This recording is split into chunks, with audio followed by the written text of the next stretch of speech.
Bismillah. Le lendemain, tôt le matin, le duc sortit à cheval seul. Félicia avait besoin de sommeil pour récupérer. Quand il rentra de sa promenade, il lui fit dire qu'il prendrait son petit déjeuner dans le parc et qu'il espérait qu'elle se joindrait à lui. Il eut le temps de finir la lecture de tous ses journaux avant qu'elle ne fasse son apparition. Elle portait une robe qu'il ne lui avait encore jamais vue et il la trouva bien jolie tandis qu'elle traversait la pelouse pour venir le rejoindre. Ce ne fut que lorsqu'il avait eu raison en pensant qu'elle avait besoin de repos, de Provencerne soulignait ses yeux. Elle était très pâle et son regard avait une expression étrange qui l'inquiéta. En même temps, parce que son amour pour elle était plus profond, plus intense, qu'il ne voulait même se l'avouer, la seule vue de sa silhouette, le moindre tressaillement d'émotion sur son visage, le moindre froncement de sourcils, lui faisait battre le cœur. Elle se sentait comme un adolescent de 18 ans, amoureux pour la première fois de sa vie. Et c'était la vérité. Félicia était son premier amour. Il fut pris d'une envie irrésistible de courir au-devant d'elle sur la pelouse et de l'enlacer. De l'embrasser, mais au lieu de cela, au prix d'un terrible effort, il réussit à se maîtriser et lorsqu'elle arriva à sa hauteur, il se contenta de se lever pour l'accueillir et dit d'une voix impersonnelle « Bonjour, Félicia. J'espère que vous avez bien dormi. Je voulais monter à cheval avec vous, mais on ne m'a pas réveillé. J'ai pensé que cela vous ferait du bien de dormir, répondit le duc. De retour en Angleterre, nous aurons maintes occasions de monter ensemble. Les grands yeux le fixèrent et il eut la question qu'elle se posait. J'ai décidé que nous allions rentrer, dit-il en se rasseyant. La journée d'hier a frôlé de trop près le drame pour que nous puissions vraiment apprécier notre séjour ici. Mais ce n'est que carte remise. Lorsque nous reviendrons, je vous ferai connaître le Paris que j'aime et je suis sûr que vous l'aimerez vous aussi. Félicia demeura silencieuse. Elle s'assit près du duc et quand elle prit la parole, ce fut d'une toute petite voix très sérieuse. Je voudrais vous parler. Pas à propos de ce qui s'est passé la nuit dernière, j'espère. Le sujet est clos. Il vous faut penser à autre chose. Les événements d'hier ont un rapport indirect avec ce dont je veux vous parler.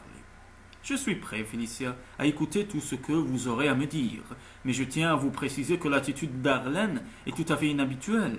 Elle est le fait d'un fou, d'un homme sans foi ni loi, d'un voyou sans scrupules. Jamais pareille infamie n'aurait dû arriver et je regrette de n'avoir pas su la prévenir. Mais comment auriez-vous pu deviner ce qu'il avait l'intention de faire ? Comment auriez-vous pu savoir qu'il avait de si pressants besoins d'argent qu'il fallait à tout prix qu'il mette la main sur ma fortune ? C'est ce qu'il vous a dit ? Je ne me souviens plus exactement de ce qu'il m'a dit. Il avait passé ses bras autour de moi et malgré tous mes efforts, je ne pouvais me libérer. La terreur que trahissait la voix de la jeune fille était poignante. Oubliez tout cela, dit brusquement le duc. Je vous promets de mieux veiller sur vous à l'avenir et je pense que je pourrai le faire plus facilement en Angleterre. J'ai déjà donné des ordres dans ce sens. Nous partirons demain matin. Félicien ne dit rien et il ajouta. Ne vous faites aucun souci pour les toilettes que nous avons commandées. J'ai demandé à ce qu'on vous les fasse envoyer dès qu'elles seront prêtes. Je ne pensais pas à mes robes, j'ai autre chose en tête. Il y eut un silence que le duc finit par rompre. Me direz-vous de quoi il s'agit ? Félicien respira à fond. La nuit dernière, ne pouvant m'endormir, j'ai repensé aux événements de la journée. Le duc fronça les sourcils. Il imaginait sans peine à quel point cela avait dû être angoissant pour elle de se retrouver seule dans le noir après une expérience pareille. Je me suis dit que, comme d'habitude, vous vous étiez montré d'une extrême patience et d'une égale gentillesse avec moi, et que cela devait vous peser d'avoir une pupille aussi encombrante. À cause de moi, à cause des soucis que je vous occasionne, vous pouvez vous consacrer comme vous le voudriez à vos amis. Elle hésita une seconde avant de prononcer ce dernier mot et le duc comprit qu'elle pensait à la comtesse. Il se sentait coupable de l'avoir empêchée de lui consacrer sa soirée. Comme il aurait aimé lui avouer qu'il n'y avait qu'une seule personne avec laquelle il aurait eu envie de passer tous les instants de sa vie, et que cette femme, c'était elle, mais il ne le pouvait pas, il ne le devait pas. Prudence, telle devait être sa devise pour ne pas l'effaroucher. Il était le seul être en qui elle eut confiance et il ne pouvait risquer de ruiner cette confiance. Je pourrais vous répondre que je préfère de beaucoup rester auprès de vous, mais je ne veux pas vous flatter, dit-il d'un ton volontairement léger. Ce dont je peux vous assurer en revanche, c'est que je me réjouis à l'idée de tout ce que nous allons faire ensemble aujourd'hui.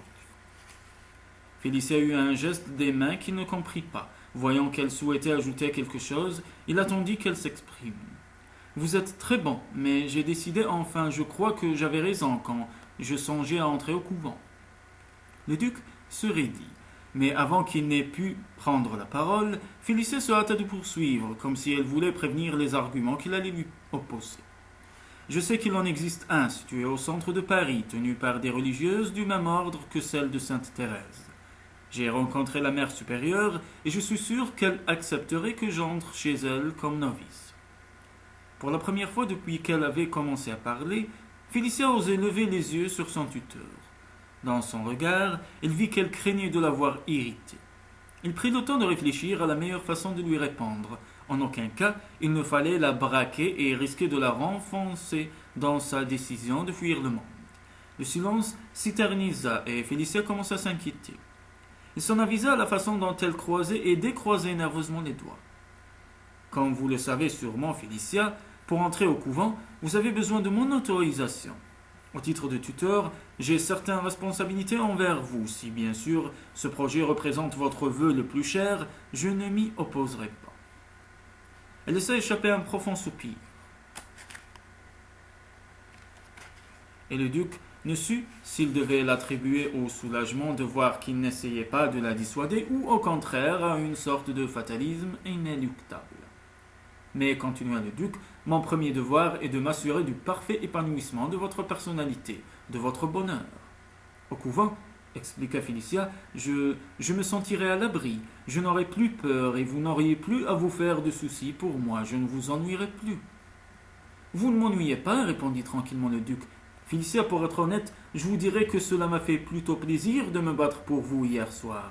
J'ai éprouvé une intense satisfaction à régler son compte à cette brute d'Arlène, et je recommencerai volontiers. Mais cela peut se reproduire demain et avec quelqu'un d'autre cette fois, dit Félicia d'un air malheureux. Je suis prêt à me battre contre tous les hommes qui vous voudront du mal, interrompit le duc. Après tout, c'est vous qui m'avez choisi comme chevalier pour vous défendre. Un faible sourire se dessina sur les lèvres de Félicia, mais elle continuait de paraître préoccupée. Voici ce que je vous propose, poursuivit le duc. Pendant 6 mois, vous allez essayer de mener une vie normale avec moi. Vous vous efforcerez durant cette période d'apprivoiser votre peur des hommes, de vous divertir. La vie de château a du bon, vous savez. Il y a des foules de choses à faire et à voir au domaine. Je vous ferai tout visiter en détail. Il crut percevoir un frémissement d'intérêt dans les yeux de la jeune fille, mais si imperceptible qu'il n'en fut pas certain. Sans se décourager, il reprit. Quand les 6 mois seront écoulés, si vous considérez que vous êtes toujours aussi malheureuse et si vous persistez à vouloir rentrer au couvent, je vous donnerai mon consentement et vous pourrez vous retirer du monde à tout jamais. Le ton solennel qu'il employa, la gravité de ses paroles semblait indiquer qu'une fois refermée la porte du couvent, la jeune fille serait morte pour le monde, évanouie dans l'obscurité. Félicia joignit les mains et regarda au loin, pesant le pour et le contre. Le duc croisa les jambes et s'installa plus confortablement dans son fauteuil. Même les saints et les chevaliers ont le droit d'être récompensés pour leur action d'éclat, dit-il. Je ne demande pas grand-chose, juste que vous acceptiez de me tenir compagnie au château, que vous veniez vous promener à cheval avec moi, que vous m'apportiez la contradiction le soir, après le dîner, au cours d'interminables conversations. Vous voulez vraiment de moi ? À présent, il n'y avait plus de doute. L'expression de Félicia avait changé, une lueur d'espoir éclairait ses yeux. Ainsi, elle s'était réellement imaginé qu'il trouvait sa présence encombrante. Elle avait encore du mal à croire qu'il n'en était rien. Il mourait d'envie de lui dire à quel point il la désirait, mais il se contenta de répondre « Je serais très déçu d'avoir à rentrer seul en Angleterre. En ce cas, j'accepte votre proposition, mais imaginons que vous vous aperceviez bien, avant que les 6 mois ne soient écoulés, que je vous ennuie à mourir. » « Si vous m'ennuyez, je vous le dirai, répondit le duc. Je croyais, Félicia, que nous étions convenus de jouer toujours cartes sur table l'un avec l'autre. Il sourit avant d'ajouter. Il va sans dire que vous aussi, si vous me trouvez insupportable, sinistre ou exaspérant, vous n'hésiterez pas à me le faire savoir. Ça ne risque pas d'arriver, s'exclama Félicien en riant. Au fond de son regard, la petite lueur d'admiration était de retour. Le duc étouffa un soupir de soulagement. Il venait de disputer une course épuisante dont il sortait heureusement vainqueur. Alors c'est décidé. Nous partons demain pour Londres. Je vais avertir mon secrétaire de refuser toutes les invitations prétextant que d'importants rendez-vous nous attendent en Angleterre.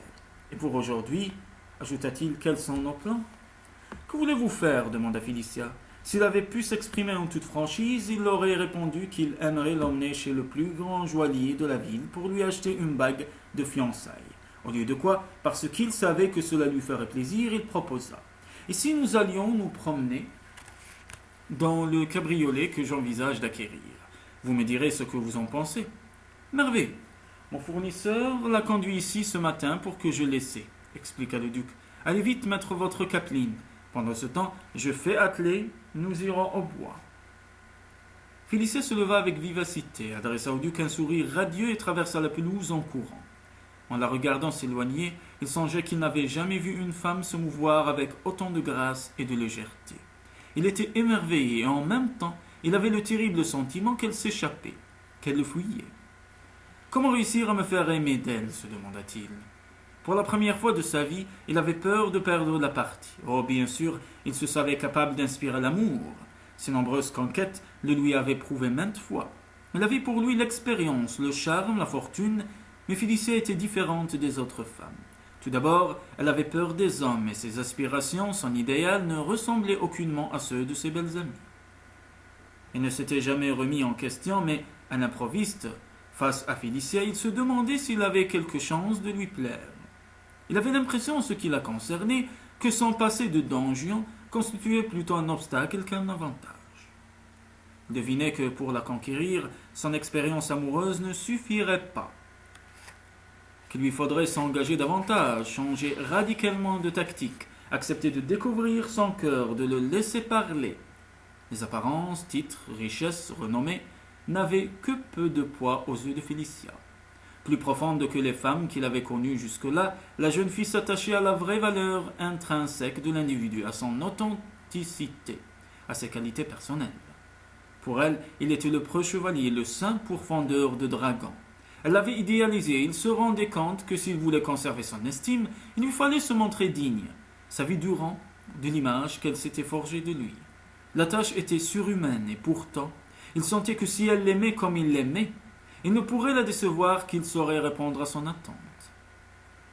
Dans le jardin inondé de soleil, le duc fit son examen de conscience. Il examina son passé et s'aperçut qu'il avait négligé l'essentiel, ce qui faisait la grandeur de l'homme, non aux yeux du monde, mais aux yeux de son Créateur. Il se tourna vers son avenir et prit conscience que sans Félicia, sans son amour, il serait à jamais un vagabond misérable. « Il faut que je gagne, se dit-il, il faut que j'arrive à la conquérir. » Et soudain, d'autres mots lui montèrent spontanément aux lèvres. « Oh Dieu, aide-moi !» Après une longue promenade au bois, le duc et Félicia étaient tombés d'accord. Le cabriolet était amusant à conduire, rapide, léger, et il eût été dommage de ne pas en faire l'acquisition. Le duc serait enchanté de pouvoir l'utiliser lors d'un prochain séjour à Paris. À peine rentrés, ils avaient fait un somptueux déjeuner dehors, sous les arbres. C'était le duc qui avait eu l'idée de faire dresser une table dans le parc, à l'ombre d'un platane. De l'endroit où il se trouvait, il ne pouvait voir la maison et était entouré de fleurs et de buissons odorants. Les serviteurs avaient apporté des plats délicieux, préparés avec un soin jaloux par le chef du duc. « Que fait-il quand vous n'êtes pas là ?» demanda Félicia, le palais encore charmé par de subtils mélanges de saveurs. Le duc sourit. « Je crois qu'il goûte lui-même à ses propres mets. Il a considérablement grossi depuis mon dernier séjour. Il doit être très déçu de ne pas pouvoir cuisiner pour vous. Je le soupçonne de se consoler en faisant la cour à sa bonne amie. Est-ce une habitude invétérée chez les hommes de faire la cour aux femmes ?» Devinant qu'elle ne posait pas cette question innocemment, le duc répondit avec prudence. « Il est normal qu'un homme veuille avoir une femme dans sa vie, et qu'une femme ait besoin d'un homme. Mais alors, pourquoi ne vous êtes-vous jamais marié ?» La réponse à votre question est toute trouvée, répliqua le duc. Je n'ai jamais rencontré la femme qui corresponde à mon idéal, celle qui m'est destinée, l'autre moitié de moi-même. À la façon dont Félicia se pencha en avant, les coudes appuyés sur la table, il comprit que ce qu'il disait l'intriguait. Chacun au fond de lui-même, poursuivit-il, est persuadé qu'il rencontrera un jour le partenaire idéal, la femme ou l'homme avec qui il vivra heureux le reste de son existence. Voilà ce que nous recherchons, ayons l'honnêteté de le reconnaître. Vous pensez vraiment, murmura Félicia après un silence, qu'il y a de par le monde quelqu'un que Dieu, subhanahu, me destine? Bien sûr, dit le duc d'une voix ferme, j'en suis absolument certain. Mais et si je ne le rencontre jamais? C'est là que le destin intervient. Il fait en sorte que les gens se rencontrent et en général au moment où ils en ont le plus besoin. À vous entendre, cela paraît facile, mais je ne peux m'empêcher de penser que ce n'est pas aussi simple, et que souvent les gens se trompent dans leur choix.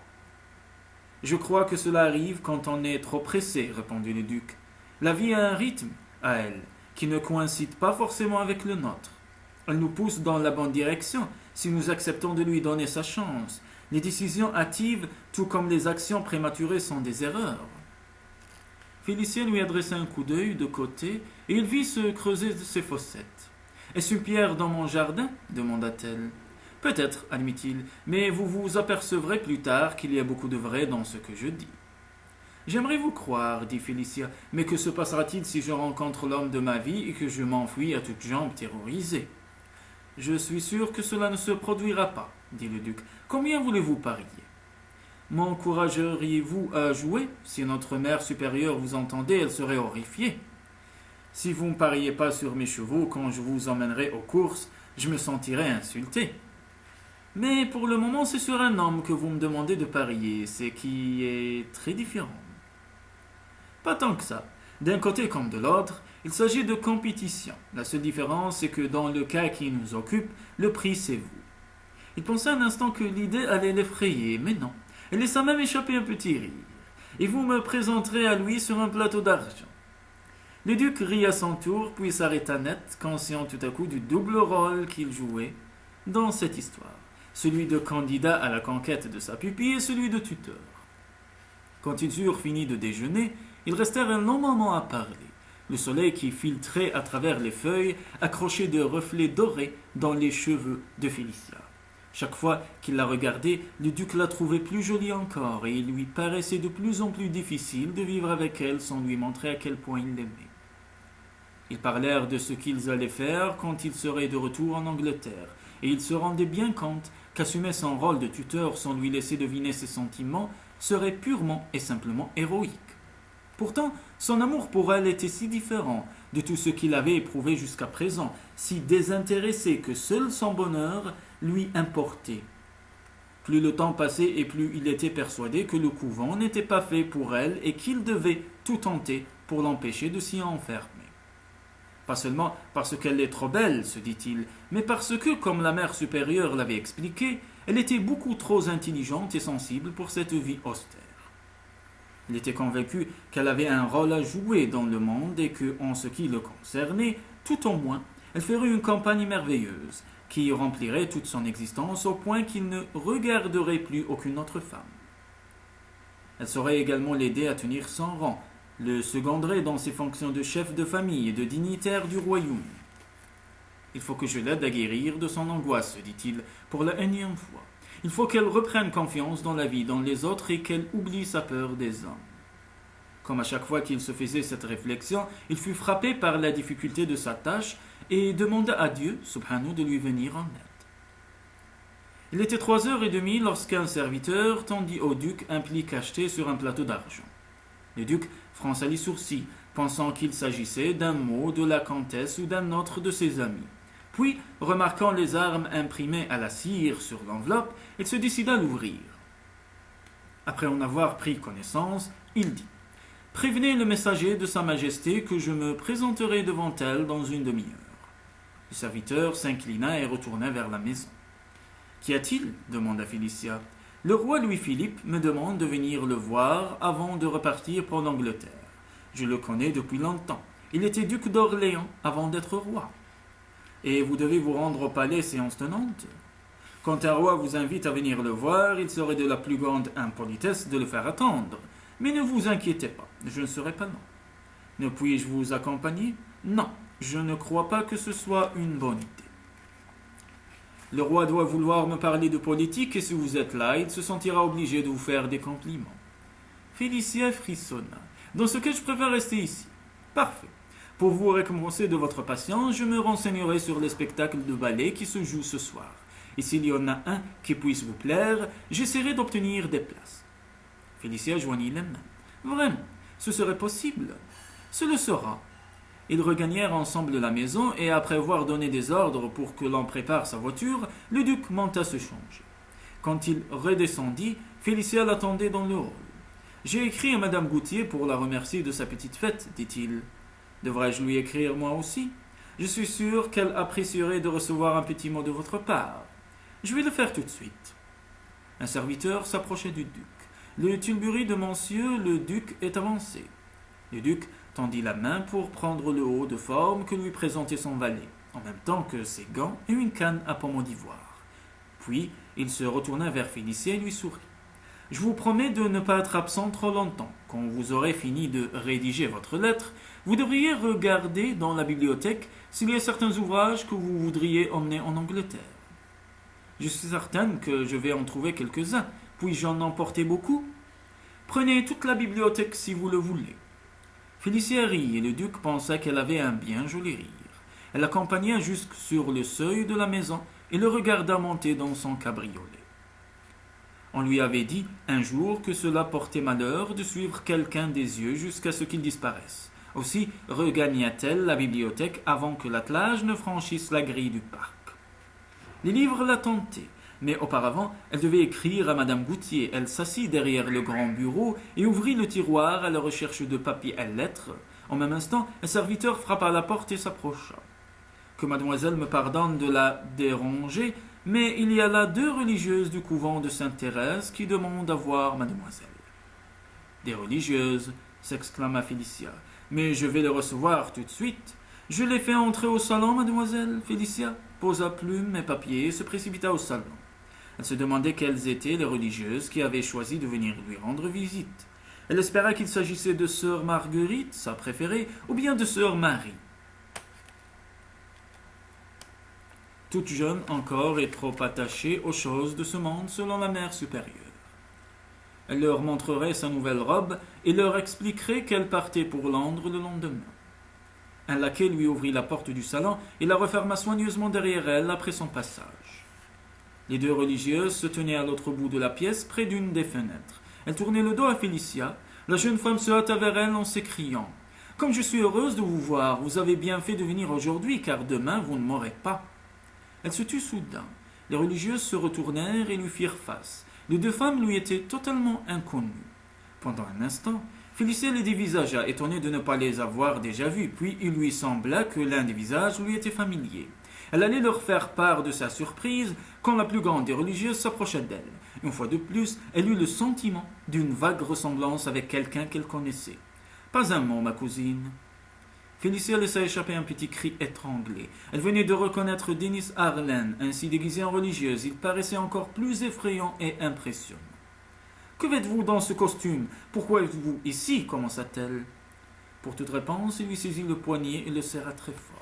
« Tenez-vous tranquille, si vous faites la moindre tentative pour fuir ou appeler, je vous brise les os. » Ce ne fut pas tant ce qu'il dit que la façon dont il le dit qui terrorisa Félicia. Sa voix mourut dans sa gorge, son cœur se mit à cogner et la peur s'insinua dans tout son corps, lui interdisant tout mouvement, l'empêchant presque de respirer. « Voilà qui est mieux. Votre tuteur s'est mis en travers de mes plans, dit Denis Arlen. Il m'a humilié et s'est mis en tête de m'empêcher de vous épouser, mais il ne me connaît pas. J'ai de la suite dans les idées. Quand j'ai décidé quelque chose, je n'ai de cesse de l'obtenir. »« De quoi parlez-vous » réussit à dire Félicia. « Le duc vient de partir et ne rentrera pas avant 1 ou 2 heures, répliqua Denis Arlen. Quand il reviendra, vous serez ma femme et il ne pourra rien y faire. » Félicia étouffa un cri de terreur. L'autre religieuse ôta son voile et la guimpe qui lui masquait le front, et Félicia put voir qu'il s'agissait d'un homme d'une 40aine d'années, aux cheveux grisonnants. Au même moment, comme s'il avait deviné sa question, Denis Arlen déclara « Permettez-moi de vous présenter le révérend Austin Johnson, pasteur du Mont ordonné et parfaitement qualifié pour nous marier dans les formes, ma cousine. » Dans un sursaut de courage qu'elle ne se connaissait pas, Félicia parvint à dire: Je ne vous épouserai pas, jamais, et rien ne pourra m'y contraindre. Dennis Arlen sourit, d'un sourire hideux qui la glaça. Je pensais bien que c'est ce que vous répondriez, mais j'ai le moyen de vous faire changer d'avis. Ce disant, de sa main libre, il sortit un pistolet dépli de son vêtement. Vous pouvez me tuer si vous le voulez, s'écria Félicia. Je préfère mourir plutôt que de devenir votre femme. Les mots jaillirent de sa bouche de manière hachée, précipitée, tant elle avait peur. Pourtant, sa voix n'était pas exempte de fermeté, et la jeune fille s'exprimait avec plus de force que quelques instants auparavant. De nouveau, Dennis Arlen sourit. Je ne pensais pas à vous, ma chère cousine. Vous êtes trop jolie pour qu'on vous supprime si vite. Non, la personne dont je souhaite me débarrasser n'est autre que le duc. Félicien ne put retenir un cri horrifié et les doigts d'Arlen se resserrèrent durement autour de son poignet en guise d'avertissement, comme s'il craignait qu'elle n'attire l'attention des serviteurs. J'ai bien dit le duc, reprit-il. Si vous persistez à refuser de m'épouser, j'attendrai son retour et quand il pénétrera dans cette pièce, loin de soupçonner quoi que ce soit, je le tuerai. Vous ne ferez pas une chose pareille, protesta Félicien d'une voix blanche. Je le peux et je le ferai, j'ai tout planifié avec soin. Si dans une vingtaine de minutes, je n'envoie pas un message à mes hommes postés à l'extérieur pour les rassurer, quelques instants avant le retour du duc, ils feront comprendre à ses serviteurs les risques qu'ils encouraient à vouloir l'avertir du danger. Dennis Arlen semblait enchanté, fier d'avoir ourdi une telle machination. Il en parlait avec une sorte de jubilation. À peine rentré chez lui, il tomba dans mon piège. Je le tuerai, et tandis qu'il sera allongé sur le sol, baignant dans son sang, je vous emmènerai et vous m'épouserez de bon gré, à moins que vous ne préféreriez que je vous batte comme plâtre pour vous y décider. Il ne fut pas sans remarquer le frisson de terreur qui secoua Félicia. Oui, je sais, le régime que vous infligez votre père est la raison pour laquelle le duc vous a envoyé dans un couvent à Paris. J'ai pensé que vous seriez heureuse de revoir vos chères religieuses, ricana-t-il. Et c'est la raison pour laquelle j'ai choisi le déguisement. Vous avez devant vous votre futur mari et le pasteur qui va vous marier. Félicien le fixait, les yeux agrandis d'effroi, presque hypnotisé par ce visage grimaçant et le menace que sa bouche proférait. Choisissez, commanda Dennis Arlen, ou vous m'épousez, sans protester, ou je tue le duc sous vos yeux. Il se tut et attendit, pétrifié de peur. Félicia était incapable d'articuler un seul mot. Elle n'arrivait même pas à respirer normalement. Ce n'était pas possible, songea-t-elle. Cette situation de cauchemar n'était pas réelle. Elle rêvait. Elle allait se réveiller maintenant. Les doigts qu'elle sentait autour de son poignet étaient bien réels, tout comme le pistolet que Dennis Arlen pointait sur elle. Il avait vraiment l'intention de tuer l'homme qui avait été si bon pour elle, le seul homme en qui elle eut confiance, celui qui avait juré de la protéger toujours. En un éclair, elle se dit que cette fois-ci, le duc ne pourrait malheureusement pas la sauver, mais qu'elle, en revanche, pouvait le sauver. Elle ne pouvait laisser Arlen mettre son projet à exécution. Le duc ne pouvait pas mourir. Elle le vit s'effondrer sur le sol, blessé à mort. Elle vit le sang maculer sa chemise blanche, et ces visions lui étaient intolérables. « Alors que décidez-vous » demanda Arlen. Ce qu'il disait prenait une résonance plus monstrueuse encore du fait de l'habit de religieuse dont il était toujours affublé. Comme s'il devinait ses pensées, il relâcha son poignet et ôta brusquement le voile et la guimpe qui l'enveloppaient. Puis se tourna vers le pasteur. Félicia nota que ce dernier tenait un missel à la main. « Vous êtes bien silencieuse, mais je crois connaître votre réponse à ma question, » dit Dennis Arlen d'un ton narquois. La gorge serrée, la respiration oppressée, Félicia s'efforça désespérément de plaider la cause du duc, bien qu'elle sût la partie perdue d'avance. « Je vous en prie, vous ne pouvez pas faire cela, c'est criminel, vous serez pris et on vous pendra. » « Premièrement, je ne serai pas pris, répliqua-t-il, très sûr de lui. Et deuxièmement, si je l'étais, votre fortune me permettra de m'offrir les meilleurs avocats. Si c'est de l'argent que vous voulez, reprit Félicia, je vous donne tout ce dont vous avez besoin, mais je vous en supplie, épargnez le duc. » Il y avait une telle angoisse dans sa voix, de tels accents passionnés que Dennis Arlen émit un sifflement en plongeant son regard dans les yeux levés vers lui. « C'est donc cela !» s'exclama-t-il, avec un ricanement. « J'aurais dû me douter que vous tomberiez amoureuse du fringant d'Arlington. Toutes les femmes sans exception s'éprennent de lui tôt ou tard, mais il ne vous épousera pas. Il n'a pas besoin de votre argent, lui, tandis que moi, si. Il va donc falloir vous résigner à me prendre pour mari. Je vous hais, cria Félicia, et moi je vous trouve attirante. Pas vraiment mon type, mais je suis prêt à me marier avec un monstre pourvu que ce monstre m'apporte 700 000 livres en or. Félicia ne répondit pas. Le pasteur prit la parole. Nous perdons un temps précieux, Harlan. Nerveux, s'enquit Harlan. Ne t'en fais pas, mon vieux. Le duc n'est pas prêt de revenir. Nous avons tout notre temps. Il se tourna de nouveau vers Félicia. Vite, décidez-vous. Vous m'épousez ou vous préférez qu'on attende le retour du duc et que je mette ma menace à exécution. Quelle fin tragique, mais hautement méritée, à mon sens, pour ce cher Darlington. À son intonation, Félicia comprit qu'Harlan le détestait cordialement et qu'il prendrait un révoltant plaisir à le tuer. De son côté, la seule mention de sa mort la faisait frémir d'horreur. Toutes les fibres de son corps se révoltaient contre cette idée. Pour rien au monde, elle ne pouvait laisser commettre un tel crime. Elle en mourrait si elle devait le voir étendu sur le sol, perdant abondamment son sang, incapable à jamais de voler à son secours, de prendre sa défense face à des individus comme celui qui se tenait debout, à son côté, un pistolet à la main. Elle faillit s'évanouir à la pensée qu'elle allait devoir devenir la femme d'Harlan. Pourtant, elle n'avait pas le choix. Peut-être en mourrait-elle, peut-être réussirait-elle à lui fausser compagnie, pour aller se réfugier dans un couvent. L'important pour l'instant était de sauver le duc d'une mort certaine. Il l'avait secouru à 2 reprises et c'était à elle maintenant de lui venir en aide. Alors, avez-vous pris votre décision demanda rudement Denis Harlan. D'une voix qu'elle ne reconnut pas, tant elle semblait venir de loin, Félicia murmura. J'accepte de vous épouser.